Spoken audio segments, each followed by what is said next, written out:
Dory 1, this is Fire Team Delta. Dad's coming home. Welcome to the Military Veteran Dad Podcast, where it is our mission to bring every dad home. I am your host, Ben Killoy. I'm a United States Marine veteran, husband, and a father. We will bring authentic conversations to inspire action in your life so we can close the gap between the dad you are today and the dad you want to be tomorrow. This is the Military Veteran Dad Podcast. Welcome back to Fatherhood Friday. Today's episode is going to be a little bit of a rewind.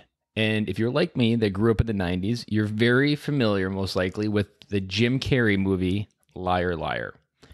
Now, that movie, I had the VHS of it. And for those of you who don't know, VHS is the tape before DVDs. And I religiously watched that movie over and over. I'm not exactly sure what the intrinsic part that I absolutely loved, because I would say it wasn't like a die-hard kid movie that I fell in love with, but something about that movie really resonated with me, even to the point where there's that scene in the movie and Jim Carrey is in the elevator and he knows he can't lie and the door opens and it's his boss and he freaks out and falls to the floor.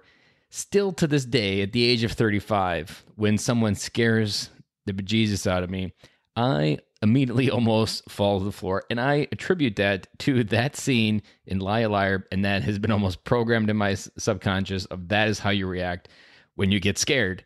And the message today is, are you a liar? And so the premise of Liar Liar is that Fletcher, the character, the dad, essentially breaks promises consistently over and over and over to his kid.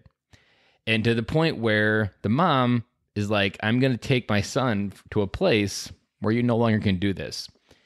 And he misses his son's birthday for a horrible situation because he essentially slept with his boss to try to get ahead over his son's birthday. And at that point, his son wished a magical wish of, I just wish my dad couldn't tell a lie for one day. And then, lo and behold, he wakes up the next day and Fletcher can't tell a lie. And the movie goes through the entire day, and his character is really good at, and Jim Carrey really steps into this character of not being a liar and stepping into the exaggerations that comes with. But I really want to challenge you with the message that's in that movie, because this is something I've struggled with. I still struggle with it, especially through Corona, that you can feel like you consistently rocking at work and getting stuff done, and your task management is on point, you're replying to emails, you're getting your meetings on time. But then there's that moment, and it's happened a couple times in the last 2 weeks. My daughter, my son, they'll be like, you're a liar. And that's exactly their words. Like, they will call me a liar. And that hurts. And sometimes it's related to something I said. Maybe it was a shake that I said we could make before the end of the day and we just ran out of time. Or if it was a game, or it could be anything. Like, it could just been we wanted to go outside and we got busy with dinner. Like, there's always a good reason for myself of why it happened, but still to them, I lied. And it hurts. It's something that as a dad you go through and you struggle with. But that message in Liar Liar is that it's something still noble to work through, because the effect on your kid is still one-sided. They only see it as black and white. And for us, we see it as very gray, because life is life. And there's always a lot of reasons that can happen. But at the same time, you still need to follow your word. And in the military, this is something this word integrity is something we know a lot about already. It's something that almost all the branches have as their primary value. In the Marine Corps, it's one of the highest values that Marines, like, you do not lie as a Marine. So it's ingrained in us. So we understand this idea that your word is your bond. But far too often, we don't apply that same situation to our kids. I mean, how often have you promised that this weekend we're going to do something and then we didn't do it? And like I said, this is something that I still struggle with, but I am aware of it because this movie is in my head consistently. But then also, it's always a noble goal to keep working towards. I don't think you ever get perfect at it, because every day it's a balancing act of integrating your life, being a dad, and work. But it's still at the same time, I think it comes down to a core idea that you just set a bar of this is where I'm going to perform. And honestly, the issue really isn't when you get called a liar and you break your promise. The issue is when you initially promised it. Because I know as a dad, you can easily promise 1,000 things and try to change the situation. You're like, I got to do this right now. Give me 30 minutes and I can go do something. Far too often that 30 minutes turns into an hour and then the rest of the day goes away. But you made promises throughout the day to get through, but then you were writing checks that there was no cash in the bank to cash. And that's on you. Like when you said you could do something, that was on you. You wrote more checks in that day of time than you could cash. And there's a couple different like threads under this idea of being called a liar or living a life where you're lying to your kids, but maybe they haven't called you out on it. Maybe they know it in their head, and don't doubt for a second that they don't know that you broke your promise. They do. Maybe they're not willing to verbalize it, but kids know more and they are aware of way more than we can understand, or that we let them understand, or we perceive they understand.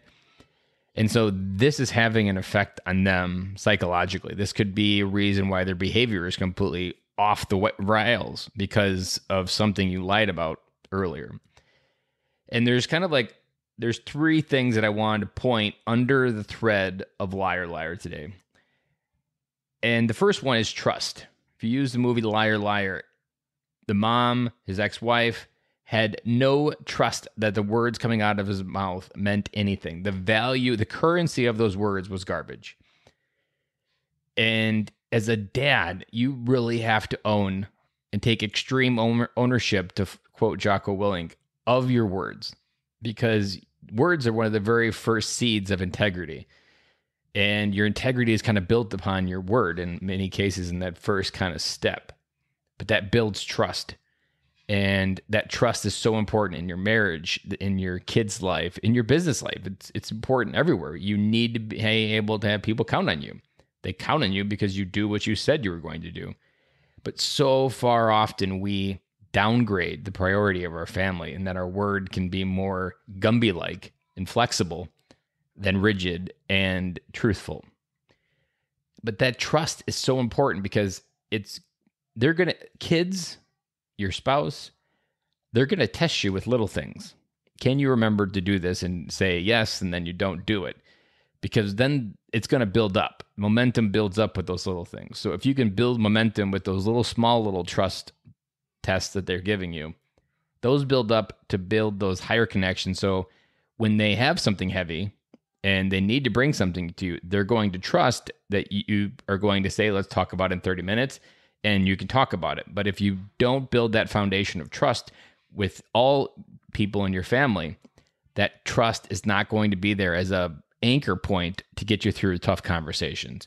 Your spouse needs to be able to trust you that you're not going to run in a conversation. Your spouse needs to trust you that you're going to get the honey-do list done when you said it was going to get done. It doesn't matter whether she added too much to it, but if you acknowledge that I can get this done, well, then it's on you. And that matters because she's testing you. Everybody is always testing you. And that second point is follow through, because when you learn to follow through on your word, that it builds internal momentum. Like, I can't tell you how many days I end the day just feeling like a piece of garbage. And 9 times out of 10, that feeling like garbage circulates right back to not following through on something that I said I wanted to do. Or I told someone, like that internal feeling of guilt that I let someone down. That's what usually gets me into a pit. And it starts with just connecting and making sure you follow through on what you did, because then that creates trust. And if you're following through and building trust, that consistency, it's no longer a cornerstone. It's actually an entire first floor foundation. It's an entire floor that people can put stuff on that floor and trust that you're going to be able to walk around and it's not going to break. And when you get to a point where, and this is something I still struggle with this within the family, because there's lots of life going on around me. And there's lots of valid reasons why I might have a bad day. But at the end of the day, if I put my name on it and put my word on it, I need to be able to follow through. And it's when you do that, that's when you really feel the worst, like Fletcher and Liar Liar. Like he felt the worst when he first learned what his son said for his birthday. Like that pit that he fell into was deep. And it took him the entire exercise to figure out of the day of what he was losing, to the point where he hijacked a flight of stairs to chase a 747 down the runway. But that consistency, the consistency of even him keeping his word throughout the day and not being able to tell a lie, that built the consistency to get to that higher consciousness to recognize what he was losing. But he didn't realize that in the morning. In the morning, he was all about, how can I get back to being able to lie? And so remember that your word is your bond, that it builds trust. When you build trust, you can create follow through within yourself.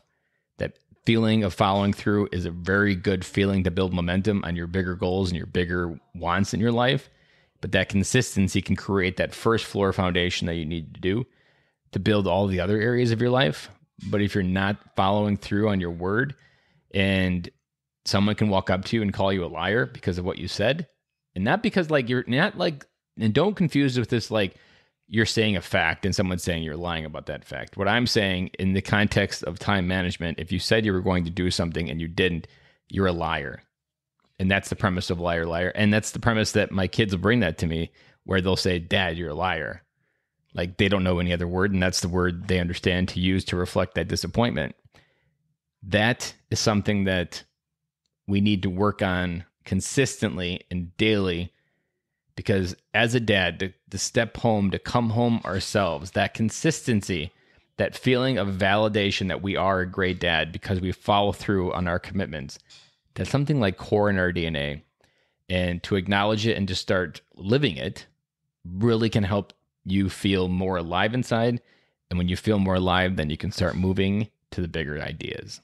So hopefully this episode helped, and I hope that maybe it hit home for me as it has when the kids call me a liar, and that this episode can help build that consistency in your life. And I will talk to you again on Monday.